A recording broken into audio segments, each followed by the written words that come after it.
Dulu ada award dari BASF Award. BASF Award itu yang piramid gitu. Piramid gini, terus ada bentuk kaset. Ada kaset di dalamnya tuh. Iya, bentuk kaset kan? Bukan, emang kaset di dalamnya. Itu kaset. Itu kaset. Itu kaset. Kalau saya dapet itu kaset beneran. Wah, itu album Topeng. Saya ingat itu. Album saya yang Topeng yang ada lagu bebasnya. Wah, ada nih. Dan gue buka itu pakai obeng, gue bongkar, gue kasih. Hi, hello, I am Budi Aceh. Oh my god. Wow, akhirnya masih bersama Iwa K.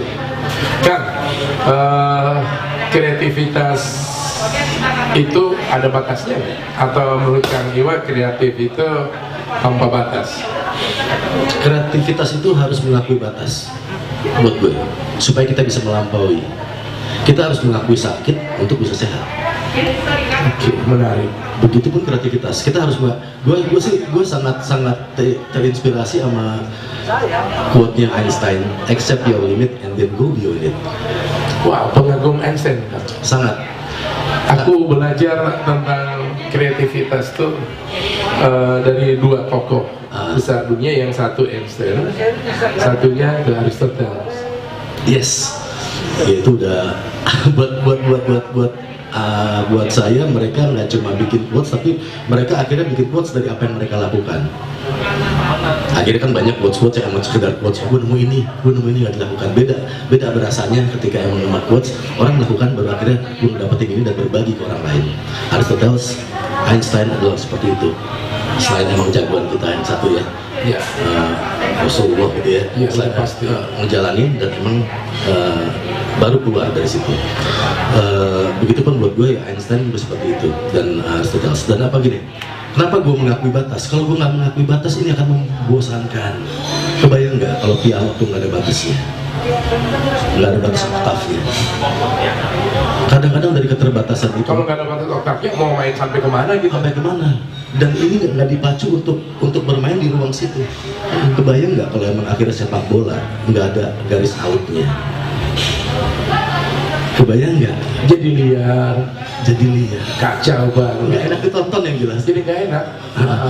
Nah, kita juga ada batasnya hidup. Umur kita ada batasnya. Tapi gimana kita memanfaatkan ini jadi indah seperti piano itu tadi atau gitar?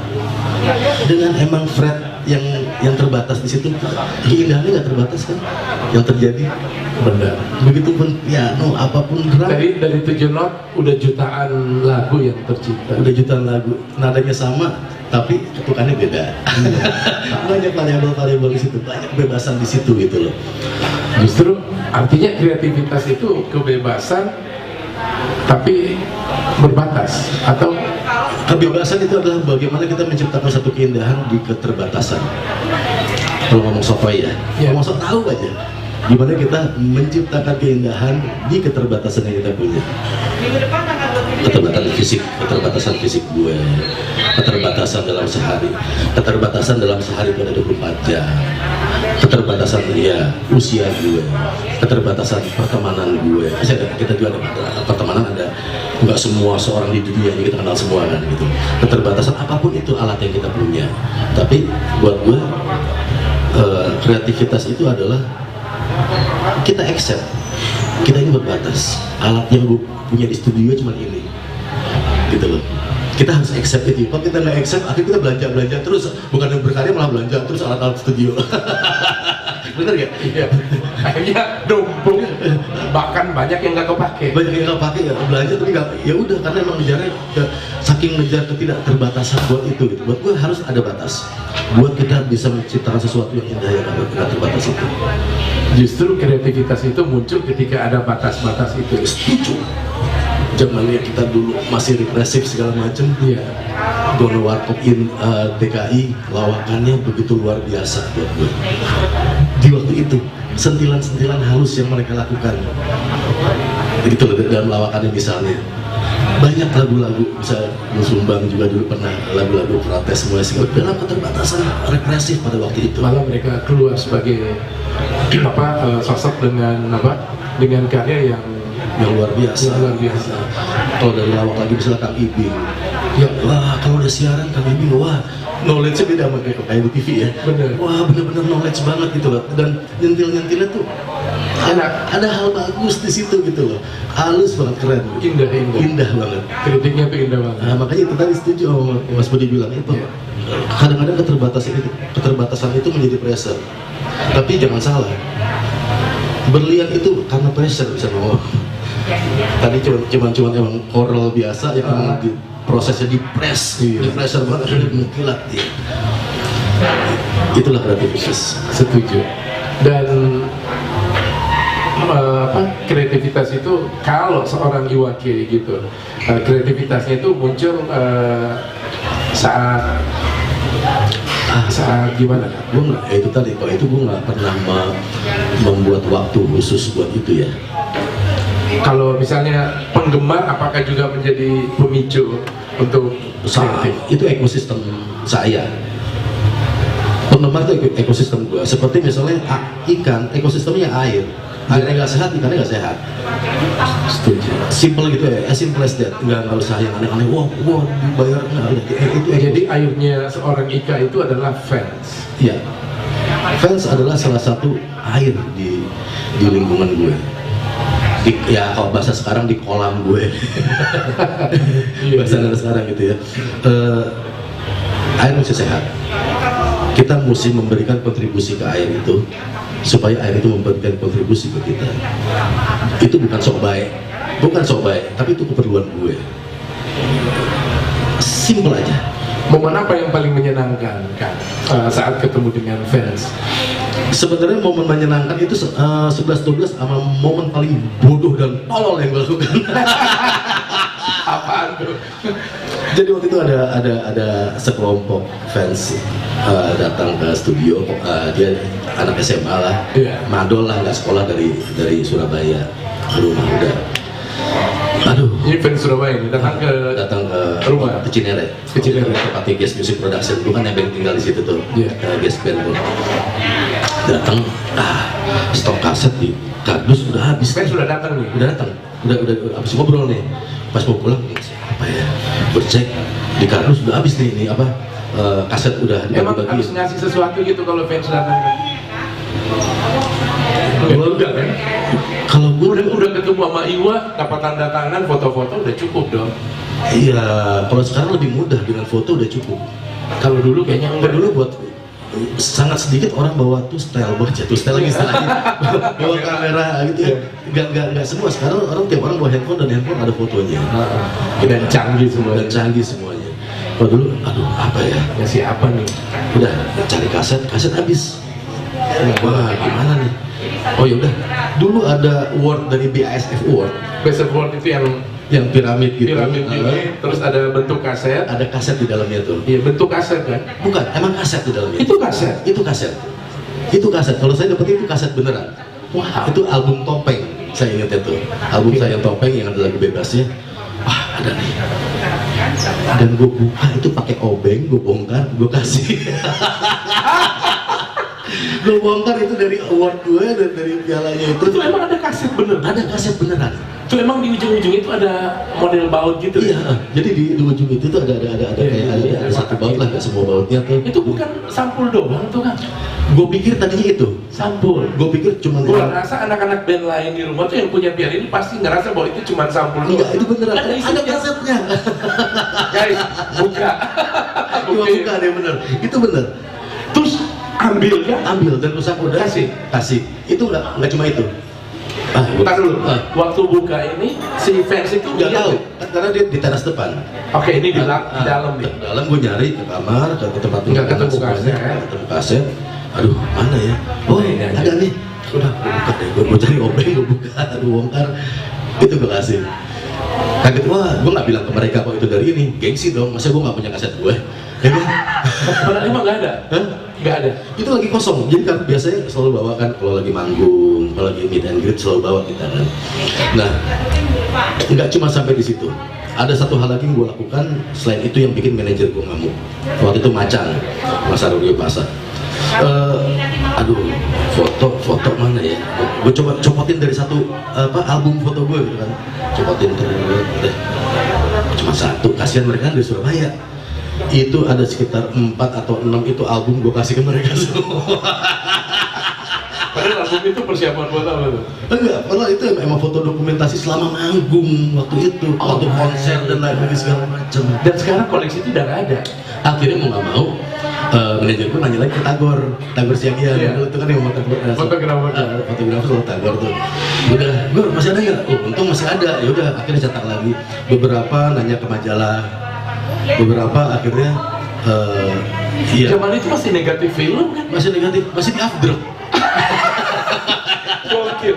Nah, kan melakukan itu karena respect sama fans, itu atau karena cinta banget sama mereka? Mereka udah datang jauh-jauh, oke, ini gua balas lo kebaikan lo. Kadang-kadang gue mikir, dari Surabaya ke Jakarta masa cuma selembar foto sih? Kayaknya nggak etis ya, Kayak aduh, nggak adil. udahlah. Ya emang sebenarnya karena gue tolol aja sih sebenarnya. Yang lain pembenaran doang, gue tolol aja. Gue nggak tahu kenapa, gue nggak tahu alasannya kenapa. Karena kalau nggak dikasih, fans udah ketemu aja udah seneng sebetulnya. Ya gue nggak tahu itu ya.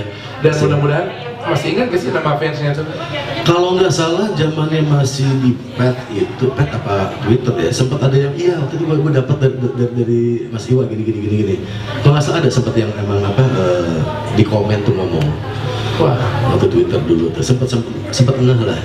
Luar biasa. Kalau yang dapat kaset dari Iwa dari hasil bongkar piala itu, mudah-mudahan itu kaset disimpan baik-baik. Dan sekarang piala itu bolong gitu. Bolong.